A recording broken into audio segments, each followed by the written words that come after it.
contemporaries of men on the West Coast. When it comes to Oxnard boxing, this family is so synonymous with it. Former world champion trains his brother Mikey Garcia as well. It's been in every situation imaginable and conceivable in boxing. The always entertaining Robert Garcia. Robert, how are you? I'm doing good, Ray. Thanks for having me. Okay. Thanks for inviting me to be part of this. Well, thank you, guys. Well, first of all, guys, I want to break down this main event as we look ahead towards Saturday night's fight on FOX Sports PBC Pay-Per-View. It's been 30 months since Keith Thurman has been in the ring. Now, both of you have had your top fighters have extensive layoffs. One, Julian Williams, a year and a half from 2020 to 2021. Robert, you, Mikey Garcia, your brother was off for 2.5 years.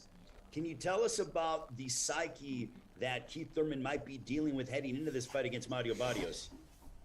Well, look, in Mikey's case, he was out for 2.5 years, but he wasn't a world champion yet, or he hadn't been a big name yet. He was a world champion, but not a big name. Never had any huge fights, big paydays. So when he stopped fighting for those 2.5 years, he was always in the gym, always hungry, still waiting to come back, with the possibility of, being sooner than the 2.5 years. So he was always in the gym, always sparring. He helped all my guys in sparring whenever we needed sparring. So he was never out. So when he came back strong. I don't see, or me personally, after a fighter wins a couple, 2, 3, 4, I don't even know how much money Thurman made, but he made millions of dollars, a couple millions of dollars. They get comfortable. They might, he might not have trained this whole time, or for this 30 months. So that could be a big difference. That's the way I see it. And I don't want to say that he didn't do it. I don't know him. I don't know how dedicated he is. But my personal opinion, most of the fighters after they start making the $1 million paydays, their life changes and their work habits change also. So I'm assuming that's a big case that could have happened to Thurman. So it could be a problem for him. Breadman, what do you think about the layoff that Thurman has been dealing with? 2.5 years, 30 months is when it's going to be from the time that he stepped inside the ring on Saturday night compared to that of July of 2019 when he fought Manny Pacquiao. I actually agree with Robert. I think that things change with fighters once they start making millions of dollars. Fighters don't admit it openly, but things do change. There's a different kind of hunger when a fighter is trying to make it and going to that title shot, and they want to hear the words "and the new" is a little different than once you get it and remaining consistent throughout. And even in Thurman's prime, I could remember he would only fight once a year. Like every year, he would just fight once a year when he was fighting the Sean Porters and Danny Garcias of the world. He wasn't an active fighter. And then now to take off for 2.5 years like that, boxing is a game of skill.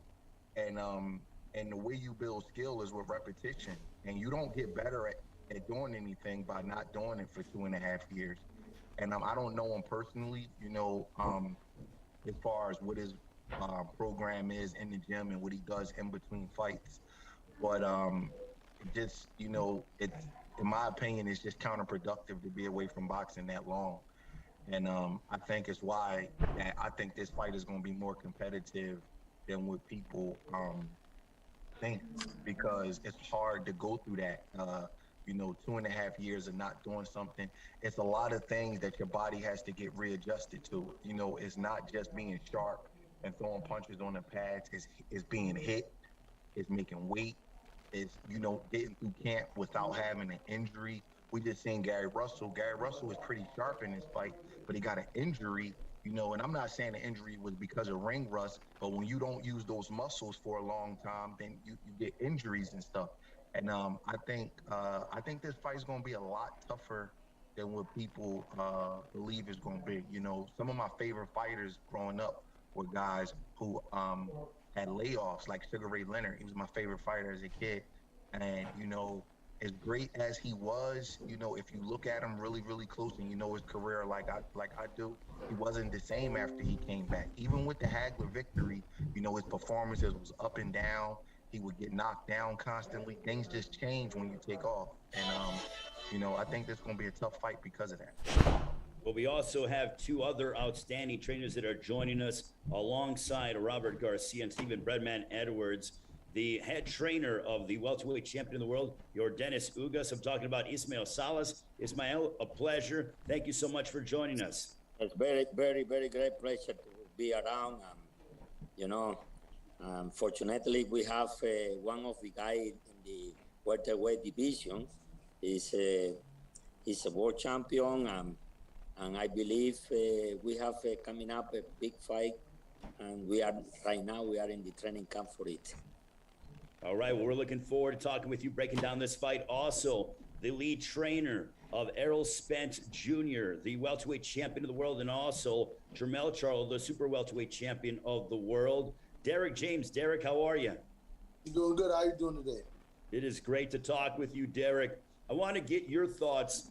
We just asked a question to both Robert Garcia and Stephen Edwards about the ring rust that Keith Thurman is going to be dealing with on Saturday as he takes on Mario Barrios in the main event on FOX Sports PBC Pay-Per-View. Derrick, from your standpoint, how do you deal with combating ring rust in the gym to try to simulate it for the fight for your fighter? Errol Spence Jr., he hasn't fought in 14 months, but how do you go about trying to knock off the ring rust? I think that we just have extensive training camp from my perspective. I mean, we start training about like months. Like when he fought Danny Garcia, he trained for like 9 months. I mean, that's kind of, but we were not training hard. We just working on his athleticism, his ability to move, his technique. So it was like every now and then we would do something different. Every week would be something different. We're constantly working on his athleticism. I think with Keith Thurman, one of his key factors of his success is athleticism, his ability to move around and, you know, control the distance and the range and be smart. So I think that's something that he's going to have to be able to have because, you know, I always say that athleticism is fleeting. So we will only see just how good he is from the level of his athleticism because he's always dependent upon being able to move in the ring. So if he can't move in the ring as well, because, you know, it's always fleeting, and we don't know how long. Like, you look at Floyd Mayweather, his athleticism lasts up until he's up 40-something years old. Manny Pacquiao, until he's 40-something years old. I mean, but you look at Boy Jones, he lost his in his 30s. So it just depends on different fighters and how the ability for them to be able to get in and out. So I think that's key strength, and I think that play a big difference in the fight. So do you think that his athleticism will lessen at all because he is 33 now and he isn't in his mid to late 20s anymore? Hey, I can't call that because I think that it's like different people are different. I mean, like I said, Floyd Mayweather, he's still able to move around and be slick in the ring, but he also uses, Ford is a mixture of athleticism and intellect. So that's the difference. I mean, Keith Thurman boxes intelligently, but I think that the thing that's made him so dominant and to be able to be good in the ring is him able to be able to move in the ring and be in and out in the slickness and the reaction time. So I think that's what we'll kind of tell what kind of fight it is that he has because of if he had an 8-week, 10-week, 12-week training camp, or if he had a 3 or 4 month training camp because he is a little older, and I think it takes a little bit longer to get in shape. Ismael, with Thurman losing his first and only loss in his last time out against Manny Pacquiao, a man who your fighter, your Dennis Ugas, was able to defeat last August, do you think that mentally there might be something playing either for or against Thurman in terms of what he has to do in order to bounce back? What do you think's going through his mind? Yeah, you know what?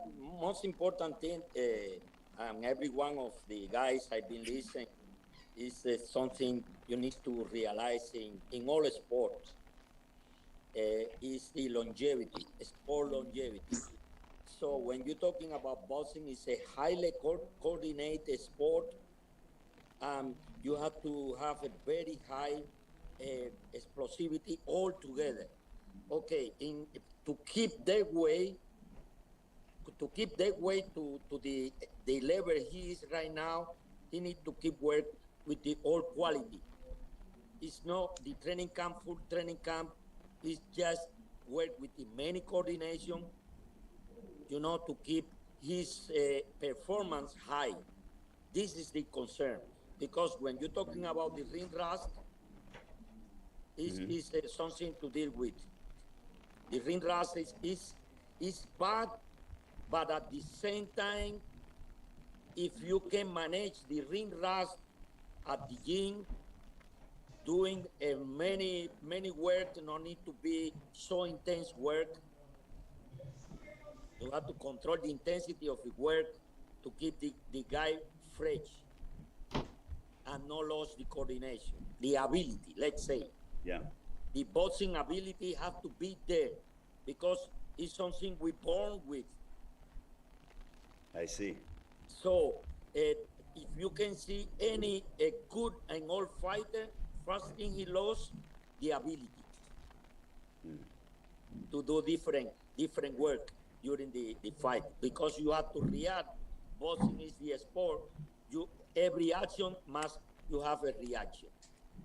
This is boxing about. So we don't need to think. We need to react. Yeah, you got to be sharp, essentially. Exactly. And then we need to keep the guy at the gym doing it. I got a longevity fighter like Islam Lara right now. He's been working with me. We don't have a day yet, but he's been working with me 2 months. But I train only 3 times a week. So many coordination exercise, so many to keep his ability in his standard.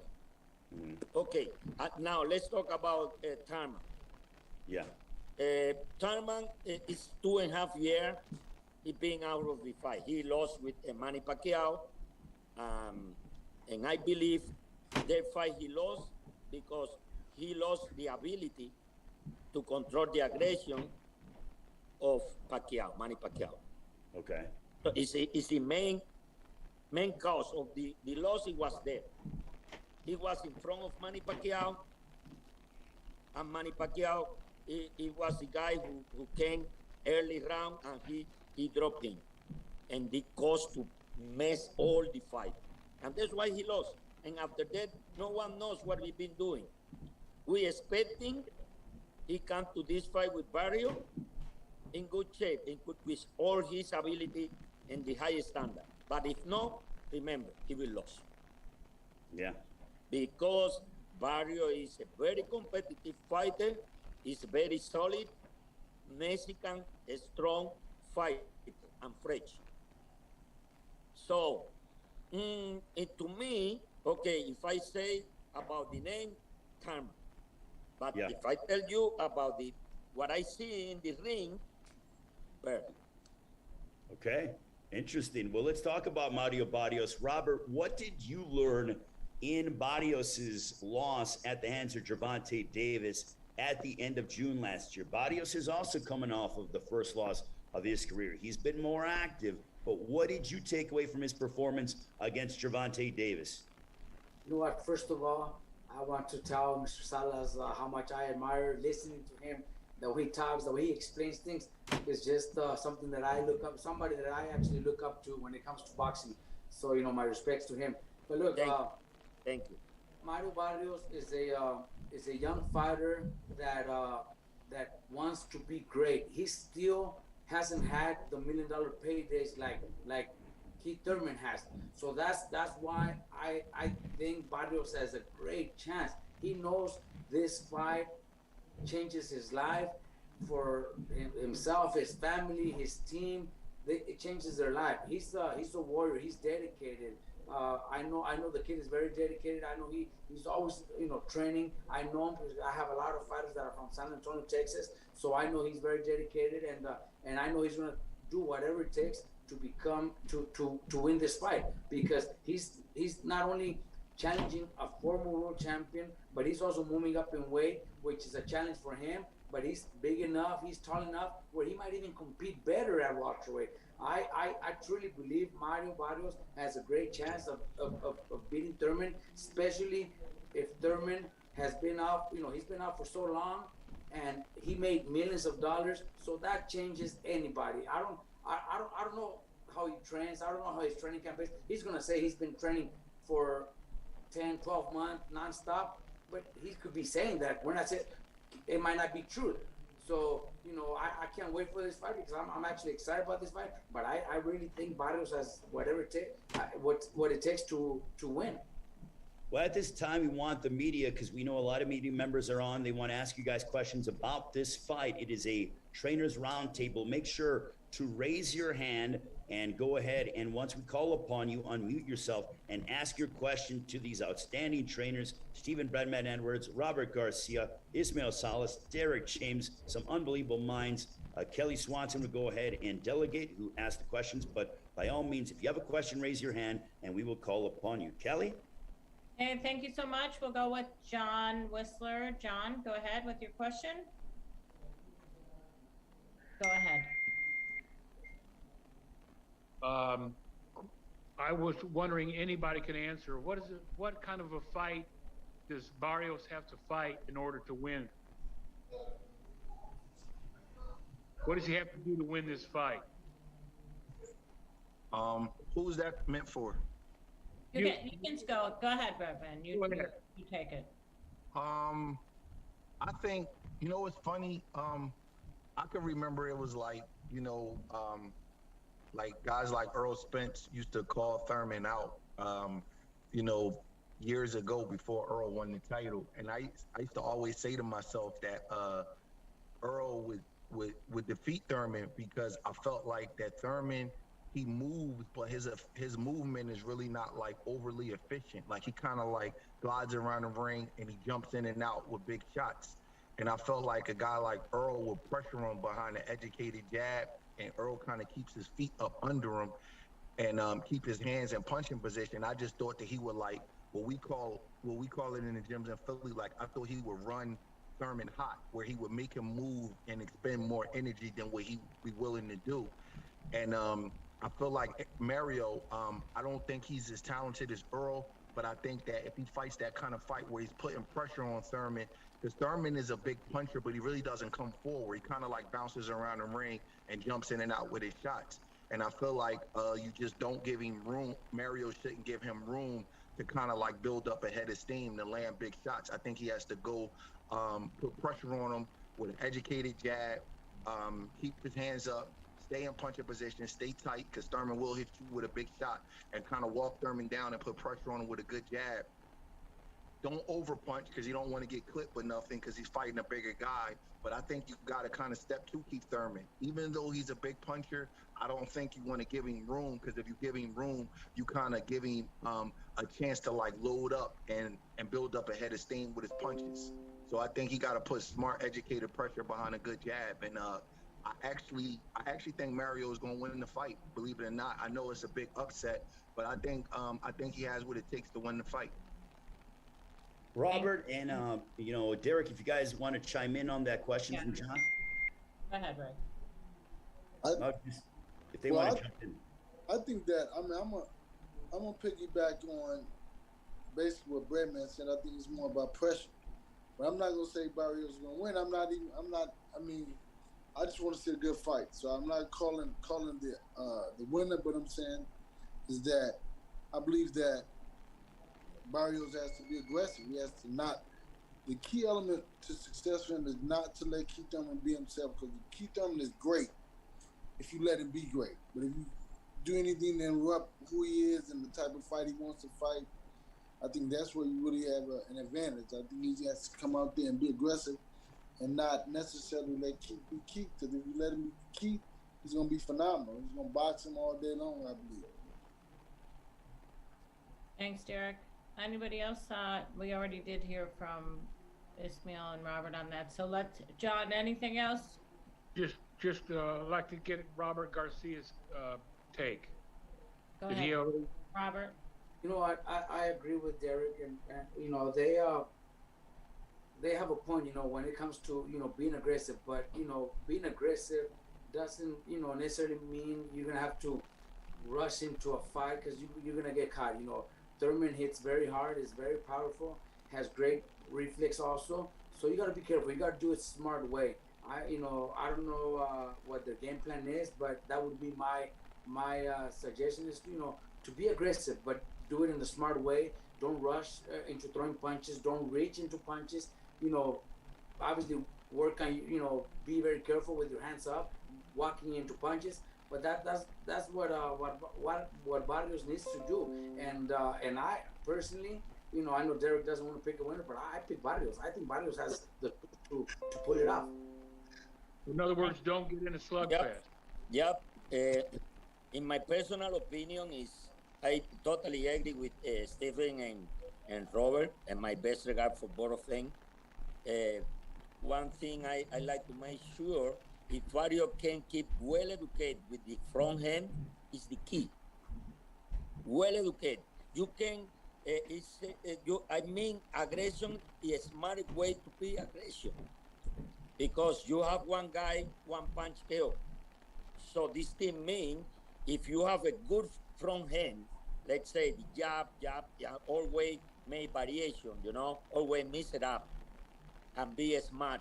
But one thing, he have a front footer, he have to be a front footer with the always keep the pressure, but a smart way. Totally with the guys, Robert and Steven, what they say. Thank you so much. Okay, John, thanks so much. And we're gonna go to Jeremy Haragas. Go ahead, Jeremy. Got it. I'll direct this one. Sorry about that. I'm going to direct this question towards Steven. And if anyone likes to add to it, it would be. Jeremy, you're cutting out. Yeah, I got muted again. All right. For Steven, and if anyone would like to jump in, that would be fantastic. Mario Barrios is coming off of a TKO loss. How does that affect a fighter's psyche when that happens, and what do you do to kind of counteract that? What are you looking from a fighter when that happens? Yo te hablo. Let me. Did you say how do I do? You guys say hello to the trainer. Robert and Steven. See you soon.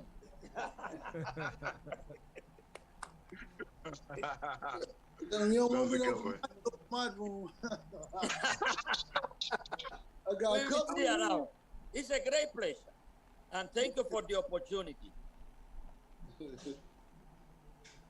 Go ahead, that was a good one. So he asked me. He said, "How do I prepare a guy coming off of a TKO loss for a fight like this?" Is that what he asked me? Because they were cutting in. That's correct. You know what, man? That's a great question. Basically, man, in football, you gotta have a short memory. Like a cornerback, if he gets burnt, we gotta have a short memory. And when Julian got clipped by Charlo with that big shot, I just kind of compartmentalized it, and I said, man, listen, that was a great shot. I felt as though I took a positive out of it. I was like, man, you was fighting your ass off. I thought you fought a great fight. You was hitting him with some great shots, and you got to give a guy credit. Anybody would have went on that kind of shot. You get hit with a shot like that. So we compartmentalized it. We went back to the gym, and I let him spar with no headgear on the first time he sparred. And I just wanted to let him know that, I had confidence in him. And then, believe it or not, I sent them to camp with Triple G. It was 2017 at the time. I think Triple G was getting ready for Canelo, and I seen Abel Sanchez at a fight, and I was like, man, I got a kid that could come to camp with you, and I wanted him to be in there with a big puncher, and I wanted him, to get his mojo and get his confidence back, and I sent him out there, and I flew out there. I flew out to Big Bear to watch him work, and, he held his own. It was great sparring. And I said, man, see, anybody could get clipped, and it's about compartmentalizing it, giving the guy confidence. It's about letting him know that he's not alone. You know, I told him some of the best fighters in the history of boxing got clipped. Tommy Hearns was clipped. Roberto Duran was clipped. You know, it can happen to anybody, you know, and you got to watch him, obviously, because, you know, getting knocked out is not a good thing, but it's not the end of the world either. And, you know, eventually, you know, he got his confidence back. It probably took a couple of fights, but I seen little things in him. And, you know, once I saw he had his confidence back, it was ready to roll. Obviously, Mario Barrios was just clipped in his last fight, so it's not a rebuilding process. He's going right back in there. You know, I think it depends on the type of person you are. Some guys are like happy-go-lucky guys where getting knocked out is like, it's not really a big deal to them. They don't really overthink it. Like a guy like Manny Pacquiao, he got hit by Marquez, and, you know, he's all happy. And it's like Nonito Donaire is another guy who that stuff doesn't seem to bother. You know, I don't know Mario personally. I kind of just know him in passing. So he seems like a happy-go-lucky guy that can kind of put that behind him. But even in the fight with Tank Davis, you know, I think that people get too caught up on wins and losses. He was fighting his butt off in that fight. He was doing some real good stuff. He had Davis, you know, really, really thinking. I mean, Floyd went to the corner and told him he was losing. So that was a really competitive fight. You know, Mario made a mistake and he got caught. I think it's all how you compartmentalize it. You know, you got to massage a fighter's ego, and you got to let him know that he's not alone. And you got to show him that you still got confidence in him. Because, you know, getting knocked out is not the biggest deal in the world. It's only a big deal now because everybody on social media, and they make it a big deal, and they make fun of you and things like that. I tell fighters, stay away from social media, man. You got to be mentally strong, and you got to kind of massage their ego and, like, build up their self-esteem to a point where they willing to go back in there and they not gun shy. You know, being gun shy and being knocked out is different than just being knocked out. One of my favorite fighters, Tommy Hearns, he get knocked out, didn't mean nothing to him. He go right in the next fight and try to knock your head off. Vander Holyfield was the same way. He got knocked out by Riddick Bowe. The next year, he was knocking Mike Tyson out. So I don't know how Mario is, but the number one thing you got to do is build up their self-esteem, because a knockout is sort of embarrassing. So you want to build up their self-esteem and just let them know it happens to the best fighters in the history of boxing. It can happen to anybody. You know, anybody could get clipped. I don't care who you are. And once that part of it is out of the way, then, you know, if you got a real fighter, you get past that, man, and you move past it. Okay, thanks so much. We're going to go on to the next one. You guys try to keep your comments short so everyone can share their thoughts on the question. I'm sorry, Kelly. That's okay. Not too short, but short enough. I don't want to hold you up. It's dinner time here on the East Coast, so stand by. Lori, we'll go ahead with Lori Hanshaw. Lori? Hi, this is Lo Hanshaw with Behind the Gloves. Thank you for your time. I did want to ask, this does go out to the entire full panel. I would like to know your thoughts on if you think this fight is going to go the full 12 rounds. And if it doesn't go the full 12 rounds, how do you think it's going to end?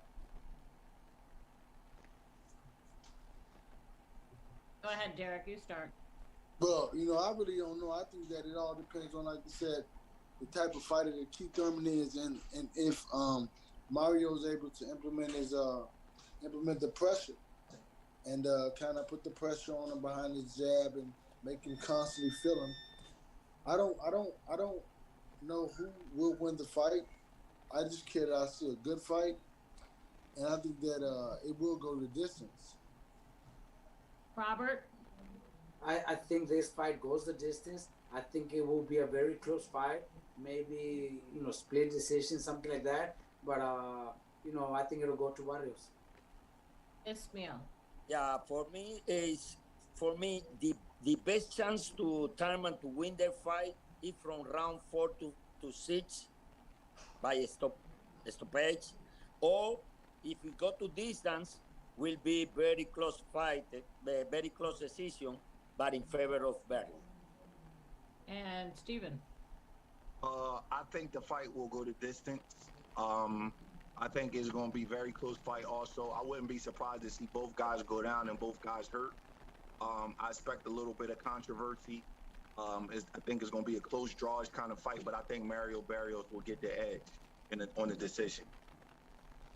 All Oh, this is some exciting news here from top trainers in boxing. Holy cow. All right. Thank you, Lori. We're going to go on to Marcus Hayes. Marcus. Hello, everyone. Can you hear me? Yep, go ahead. Excellent. I'd like to start off with Coach Salas. Coach, you talked earlier about mitigating ring rust. You do that through drills and sparring. What exactly do you do to keep a guy who's a little bit longer in the tooth in the game for longer? What exactly do you do? You talked about drills and sparring. What type of coordination exercises do you have the guys doing? Okay, they have a few. You have two kind of situation. One is ring rust from the young fighter, and ring rust for longevity fighter.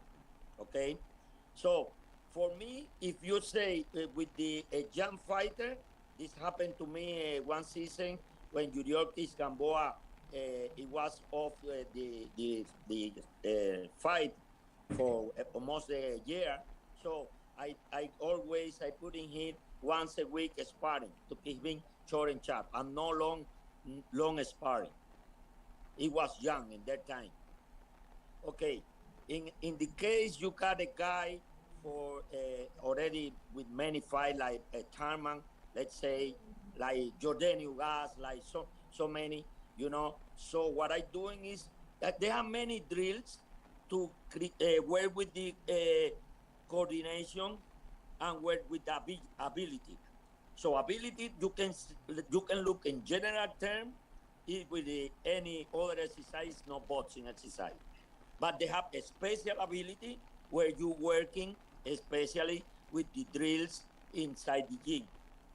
So try to keep him, the ring rust, try to keep him working in those ability, depend of the situation.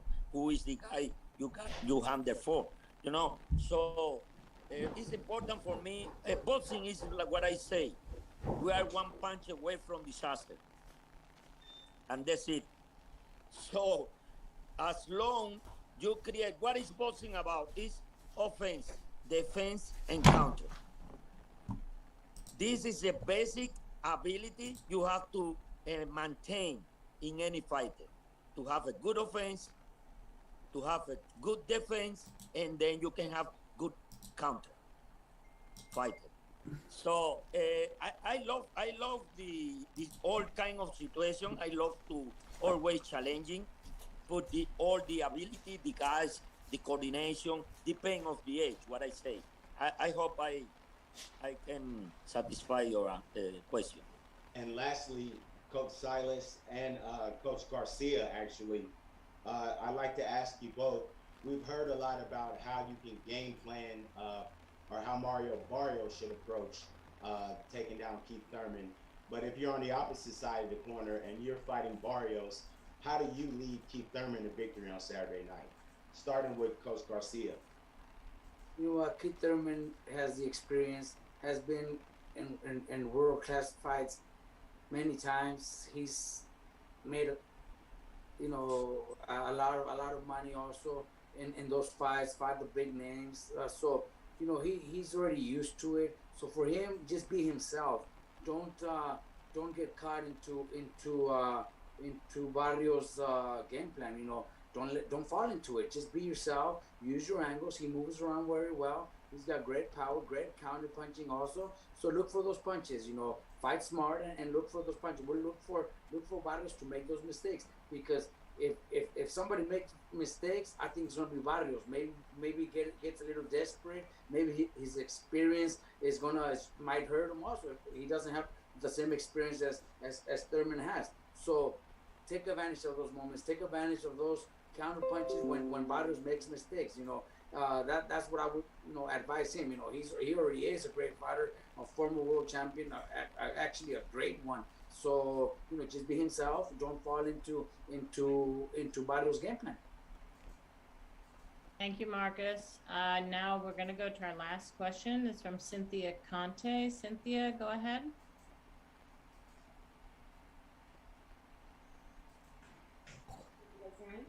Cynthia, go ahead. Hey guys, thanks for your time. Great to see you guys.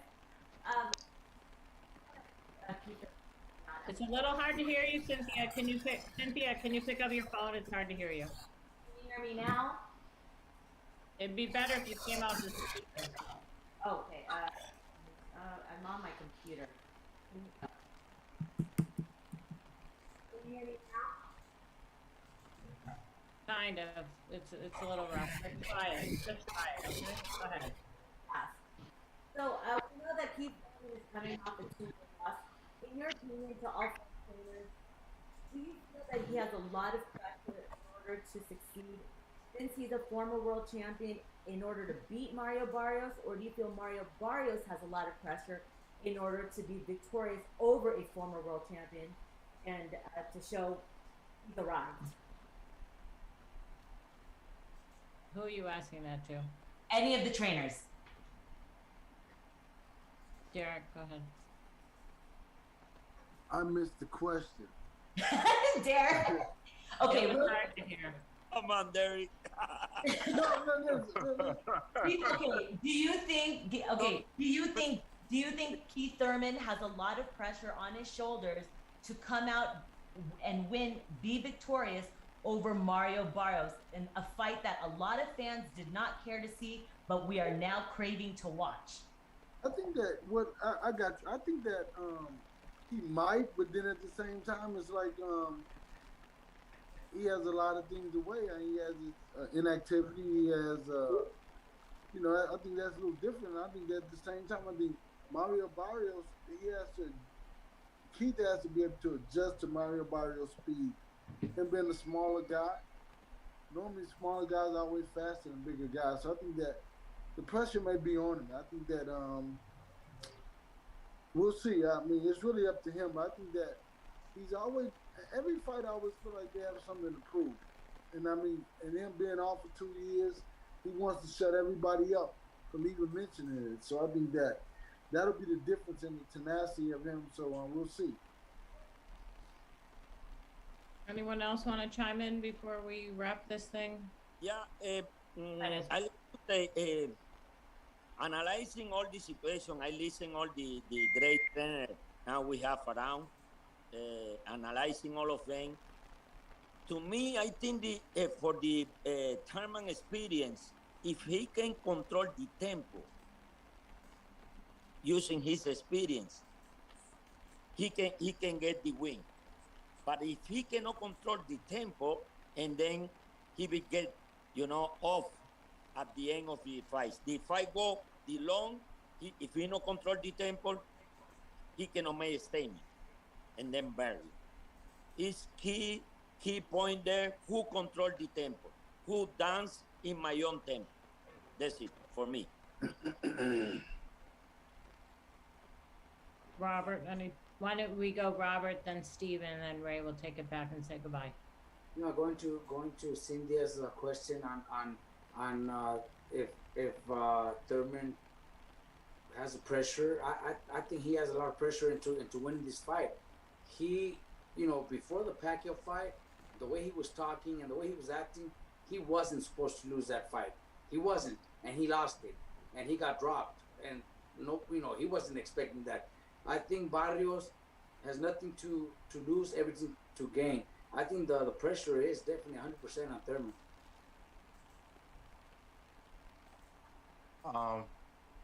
I agree with Robert. I think that there's a lot of pressure on Keith Thurman. Manny Pacquiao was an older fighter. Keith Thurman did not go into that fight. He went in that fight thinking he was going to get Manny Pacquiao's name on his resume to build him to superstar status. And to lose to an older fighter like that and get knocked down and hurt, it's damaging to your ego. Now, I do think there is some pressure on Mario Barrios because he is coming off of a loss, and no young fighter wants to lose two fights in a row. So you kind of go to the back of the pile if you go to your new division and lose 2 fights in a row. But it's definitely more pressure on Keith Thurman. He's the big name. He's the ex-world champion. He wasn't supposed to lose to Manny Pacquiao. If he wins this fight, he has a huge pay-per-view against somebody, somewhere. It's a lot of pressure on Keith Thurman to win this fight. So I agree with Robert. Yep. Yeah, totally agree with you guys. It's a lot of pressure. I believe will be the last train for Thurman, what we call it, the last train. If he can jump on the train, he can go another way long. But if he miss the train, I'm sorry. I'm sorry about that. So it's the pressure thing on. All right, thanks, guys. All right. Well, I want to thank all of the trainers, Robert Garcia, Stephen Breadman Edwards, Ismael Salas, also Derrick James. Gentlemen, thank you so much for your time. Thank you for your insight. Thank you for your knowledge. We all look forward to Saturday, February 5th, here in Las Vegas on PBC FOX Sports Pay-Per-View, live from the Michelob ULTRA Arena here in Las Vegas. Gentlemen, thank you so much. And we look forward to seeing all of your individual fighters competing real soon. Thank you, Robert. Thank you. And thank you, Derrick. Hope to see you very, very soon. Very soon. Very, very soon. Have a great one, everybody. We'll see you during the rest of the fight.